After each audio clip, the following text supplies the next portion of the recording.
counting you. Yes, we believe you. You can trust me. If it is not working, I will call your leadership and tell them that this is how it is.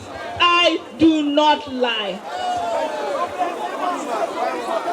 Yes, no. I understand fully. All the modular refineries, even if we cannot get the big ones to work, we can get plenty small ones to work. I understand. Also, local manufacturing, the Senate brought that up too. Everything should be manufactured locally, nothing abroad. The naira will go up and the dollar will crash. We understand the issues. It's just implementing them. I promise you, yes, you elected me, I understand that. And you will not regret electing me.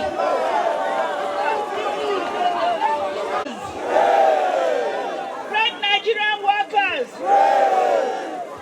I am a Labour Party senator. I am also your direct representative. So I assure you, everything you are feeling, we understand it. I also assure you that the Senate is going to get involved, and I will ensure I'm not part of the leadership, but I am your representative. I will not let them cheat you. I went to school in America on a federal government scholarship. I had a car I bought straight from the factory, a Volkswagen, for 300 naira. So I know the Nigeria that bred me is not the Nigeria you have. My first job came with a house, a Beetle, and 500 naira, and that 500 naira bought me everything. So I know the issues. And I also am a mother. I have children who are your ages that I want to inherit a better Nigeria. So please, just give us a chance to get involved. Just a little chance. And we will make sure if things are not resolved in your favor,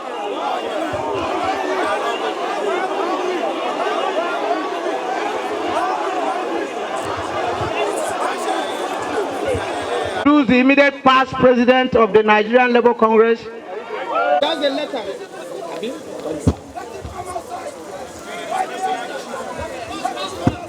Good morning. My name is Senator Mohammed Ali Ndume, a senator representing Borno South, and by God's grace, the Chief Whip of the Senate.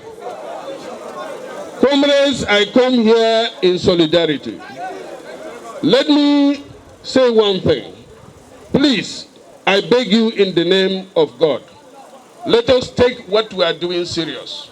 Let us know that God is watching us. Let us not come here to only wave flags and then sing songs and go back. Let us solve the problem that is in this country. As I come to speak to you, I swear to God, I speak because I know what I went through to escape poverty. The president, the immediate president of NLC is from my constituency, and he knows me very well. I'm a son of the poor that became somebody without knowing anybody. That time, Nigeria was working. I was able to go to public school. I was able to go to public higher institution. I was able to get 3 jobs at a time. But now, things have changed. Who changed? It's we. And we are supposed to do the change. The National Assembly are your representatives. I came here by the grace of God and by the grace of our people, especially the workers. I am 6th-term member of the National Assembly by the grace of God and by the support I receive from people like Waba. Therefore, Comrades, please, let us be serious. We have a problem in this country. The problem is both. We have to solve this problem ourselves. Let me tell you that whether we like it or not, as a representative, we must represent you. In response to what the leadership is doing, the National Assembly, especially the Senate, we have been following keenly what is going on. When we realize that there is a breakdown in the discussion between the presidency and the NLC, day before yesterday, one of our colleagues brought a motion on this labor crisis that we are facing and the need for the Senate to intervene. There is a motion that we passed on Monday. Before we started the screening, we brought that motion, and all the members of the Senate were co-sponsors. And that is to look at what is happening. Why is the negotiation stalled? We have a problem. The NLC is discussing with the presidency. I understand now what the president is saying. I am in support, and I said it before, that the NLC should be negotiating with either the president or the vice president. And if because of their schedule, then an acceptable representation will continue the discussion. We stand with you on that. And as I said, please have confidence in the National Assembly or give us a trial. Let the Senate, the leadership, be involved in the negotiation. One of us here is from the Labour Party. I am from the governing party. Two of them are here. They cannot afford to betray you or fail you. If they do that, after 1,400 days, that is 4 years, they will come back to look for your votes. So they know what will happen if they fail you. Please, let us be serious. Let us not just come here, wave flags, and then wear this thing and leave this thing like that. Let us find permanent solution to this. And the solutions can be achieved. As you said, refineries are not working. Dangote started the refinery and he was to complete it. Nothing was there. Let us ask these questions. And it is not enough to say give money to the local refineries. How much have been given to them and what happened? Nothing. So let us find concrete solution to our problem. I am taking this letter back to the leadership, of which I'm one. And as the president was reading them out, I was paying attention. The Senate will make these demands their terms of reference. And please, as I said, this is a message, a very strong one. But we are all Nigerians. This country belongs to all of us. As long as we are involved in the negotiation, we should also consider the consequences of our action. Unfortunately, the people that will suffer more are our people. The people that harass you at the gate are the poor. There is no son of a senator that is constable or sergeant out there.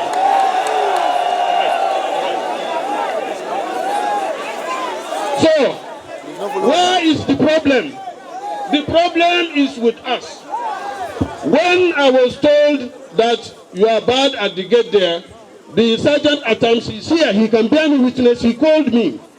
He said, the chief whip, there are labor people out there and the police have blocked them. I told him, allow them to come in and wait for us to come and address them.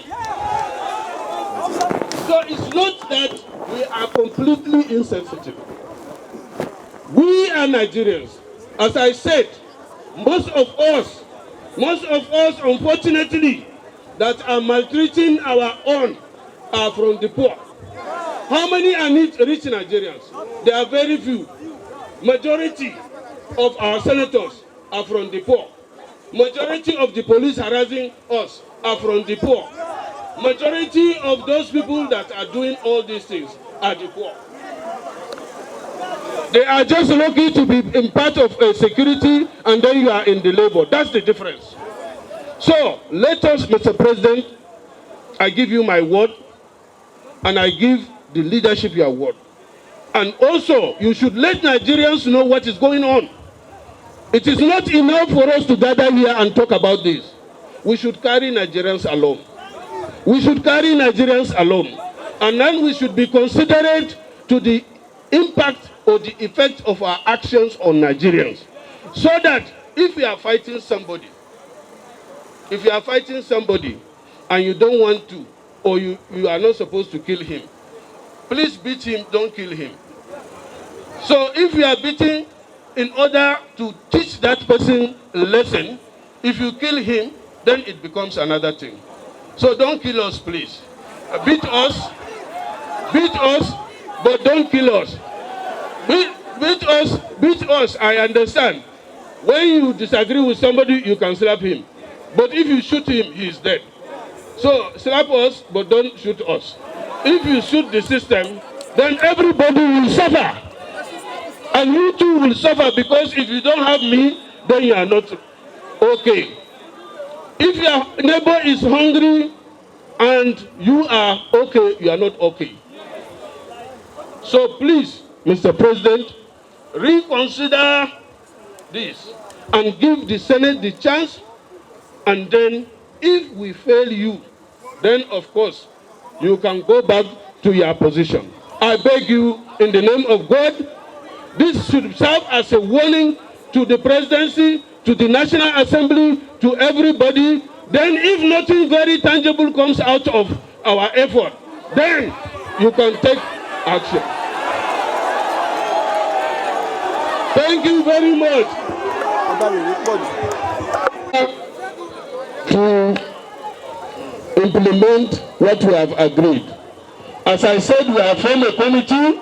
I have told the president now that between today and tomorrow, we will call the first meeting with the labor and start the discussion where they will brief you. And as I said, this discussion and engagement will continue, and we will do our best as your representative to come out with a solution acceptable to you and realistic enough. Thank you very much. Some of our comrades. When I say some of our comrades, the person I'm going to introduce to you used to be with us in the NANS, National Association of Nigerian Students. And I'm talking of Senator Tony Nwoye. Great Nigerians. Comrades, on behalf of the working people of Nigeria, we've come here to table our frustration, our grievances to the National Assembly, to the Senate, to see whether this should be the last resort. For almost 2 months now, we have been engaged in discussion, movement without motion. We got frustrated. A day after the last increase on the pump price of petroleum products, some people, of course Nigerians, protested to the National Assembly to support it. And that is allowed in democracy. Now we gave notice that we're equally going to protest, at least to meet our leaders, to tell them how it is biting us, that the poor can no longer breathe. And what we have been getting has been threats. Threats from the Ministry of Justice that it is contempt for Nigerians to protest. And we have told them of various case laws, especially the one of ANPP versus the Nigerian police, where the appeal court ruled, and eloquently, that no court can stop Nigerians from protest and rally. And that's the law. It went further, the appeal court went further to argue that Nigerians don't need police permit to do their rally or protest. And that it is the duty of the police to protect them. That we have expressed here today. This morning, while workers are trying to come out for protest, the police blocked them out, those coming from Mararaba and others. Police and army, they couldn't access the venue of the protest. This is a democratic government. All of us were involved in the fight against the military for democracy to come. And we should not be victims in this democratic dispensation. To worsen it, comrades, and we'll have to explain this to the National Assembly. At the gate of the National Assembly, for almost 1 hour, the police refused us entry. All entreaties made to come and see you people, to deliver a letter, the police said no. Nigeria is not a police state and can never be. We can't degenerate to that position. And it is our duty, by what we have displayed today, to show that Nigeria is a free state, where workers can express their views, protest, do rally, to come and bring their grievances to the leadership of the National Assembly. That we have expressed. Without going further into all these distractions, because I know there are a lot of them, a lot of threats we are passing through. We need to read the letter we brought to the National Assembly. Nobody will change it. Workers, onward ever. Solidarity forever. I salute you, and we are together, whatever the situation. The president of the NLC just said, and it is about the reduction of the cost of governance. We strongly believe that the government of today is quite insensitive, and that government is both the executive, the judiciary, and the legislature. We believe strongly that you cannot ask Nigerians to keep tightening our belts. You cannot ask Nigerians to keep sacrificing. You cannot ask a man who barely have 1 meal a day to now be eating gari for that day. The Nigerian masses have been battered. The Nigerian masses have suffered. The Nigerian masses are passing through excruciating difficulties. But in all of these, we have not heard what the president of the country has said regarding the cost of governance. We have not, now we are screening ministers. These ministers will go back, they will have 10 aides. Those that 10 aides are going to have senior assistants. The senior assistants will now have a PA to the senior assistant to the minister's aide. Before you know, the numbers will go outside the roof. It is at this time when the Senate and House of Reps, whether it was in the Appropriation Act before now, whether it was in the supplementary bill, we think grossly that it is grossly insensitive for us to be muting, to spend 70 billion. We heard that they want to use it to fill their offices. We have told them to pay a visit to the secretariat, it is just here, and see how people are suffering. To go to the secretariat and see that people work without light for months. To see that in the secretariat, to even go to toilet, everywhere is smelling. So we are all equal Nigerians. We have equal stake in Project Nigeria. We want you in National Assembly to show sacrifice. We want you in National Assembly to cut down your budget. We want you in National Assembly to go and buy innocent motors. We don't want you to go and buy Toyota, to go and buy imported vehicles, because you are creating jobs over there and you are importing suffering here.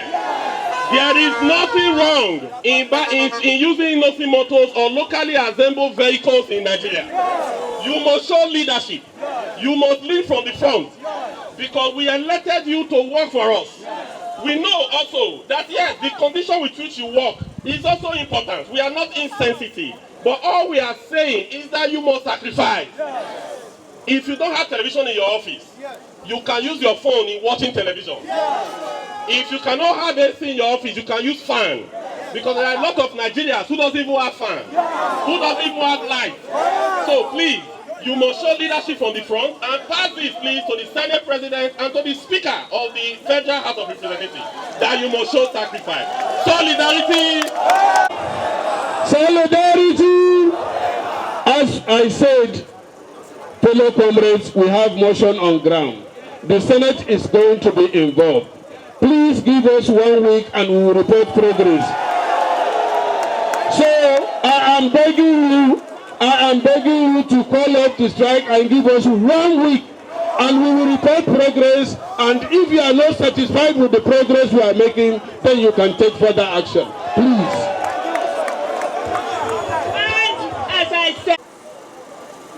It's quite a lengthy letter, but we read the demands.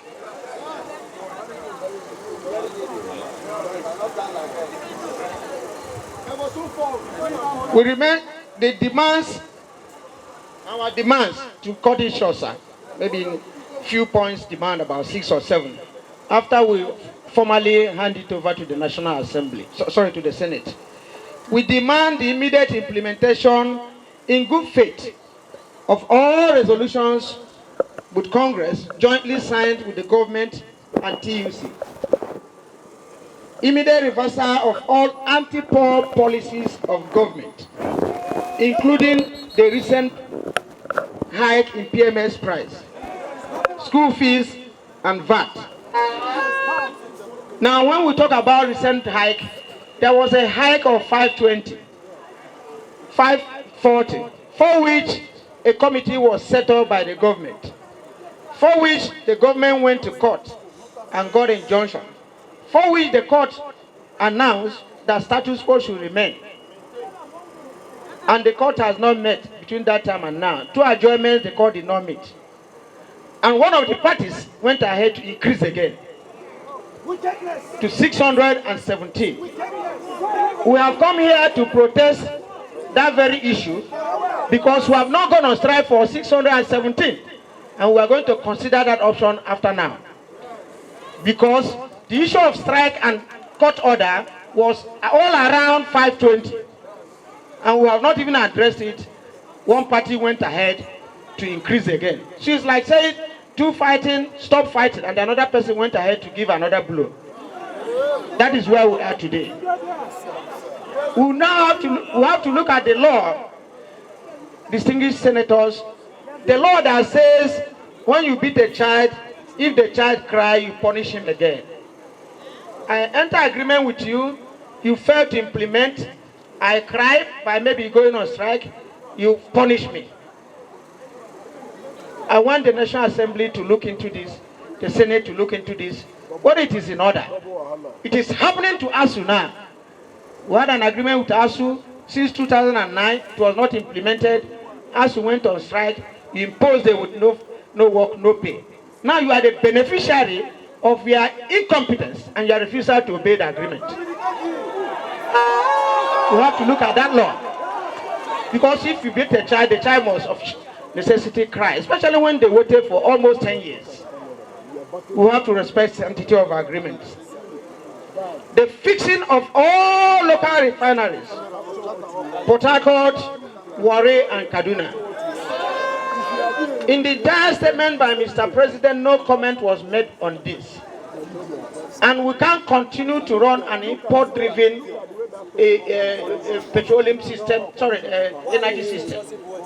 It will depend on what they call the vagaries of the market. If the dollar goes to 1,000 naira per dollar, they will import at that rate and increase it and tell you it's market forces. Who is market forces? Nigerian workers want to know who is market forces. Because, and then by the time you equally maintain a single market, where everybody will go to that market to exchange and import. Then the naira is gone. PMS seem to be life wire of the economy of Nigeria. And this is a natural resource that was given to us. We have no business refining abroad. We have no business importing PMS. There are over 200 commodities or products that could come out from refining of petroleum products. Nigeria is not benefiting from it.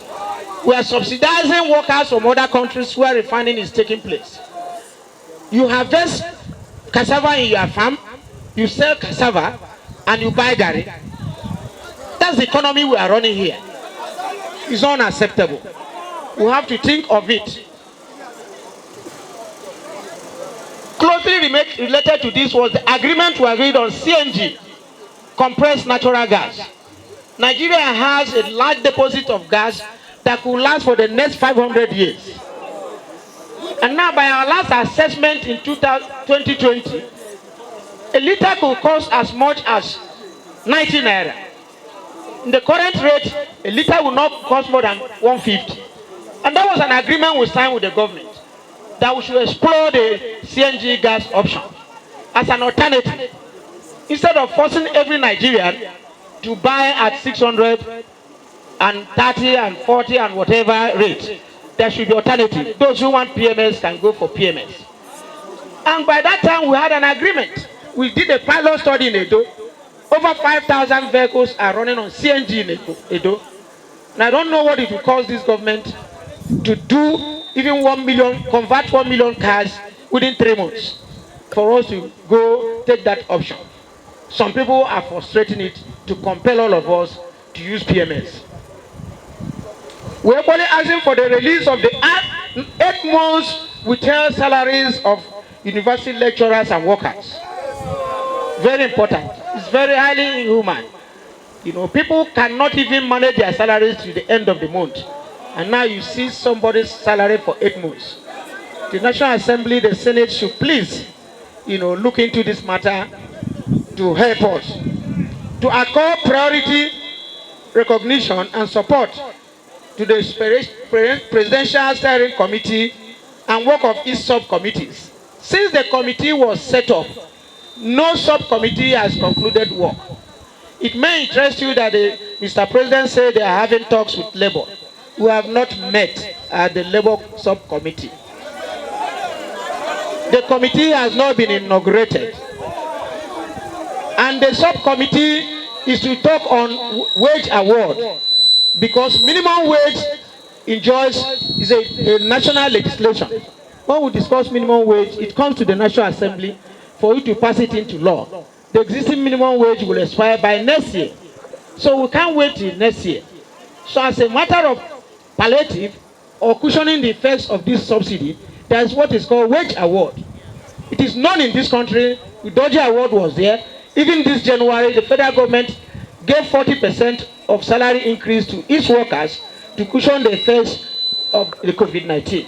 This is done. We need to discuss this and bring that as a palliative. Yes, some have received, some have not received, but they did it. So we need to. That committee, in the history of this country, labor negotiation is headed by the Secretary to the Government of the Federation. Never in the history of this country has Chief of Staff to the President headed committee in this country to discuss with Labour, because he's very busy. From Ekaite to Kingibe to Anyim to Boss Mustafa, never will you bring a Chief of Staff to the President who is very busy to come and negotiate with Labour. He doesn't have time because of state matters. Nigerians should look at this and look at how these things are done before now. Because if we don't bring this matter here, you will be seeing us as troublemakers. That is not the case.